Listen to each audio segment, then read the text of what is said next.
ఈ ఆగస్టు 4వ తారీఖు ఏదైతే ఆషాఢ అమావాస్య ఉందో అది బాగా కలిసి వస్తుంది.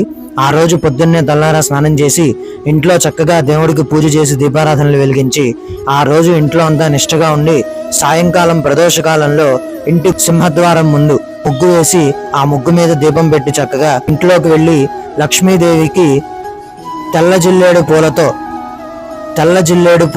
అంటే తెల్ల జిల్లేడు పూలు అంటే విచ్చుకున్నవి మాత్రమే కొయ్యాలి. విచ్చుకోనివి కోసి వాటిని తెచ్చిపెడితే కలిసి రాకపోగా మళ్ళీ అదే కంటిన్యూ అవుతుంది.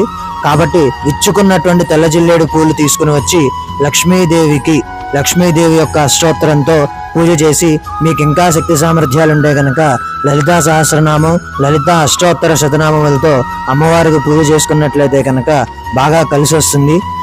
రుణ బాధలు ఉన్నవాళ్ళు, డబ్బులు ఎవరికన్నా ఇచ్చి ఆ డబ్బులు రావట్లేదు అనుకున్న వాళ్ళు ఈ పూజ చేస్తే కనుక విపరీతంగా కలిసి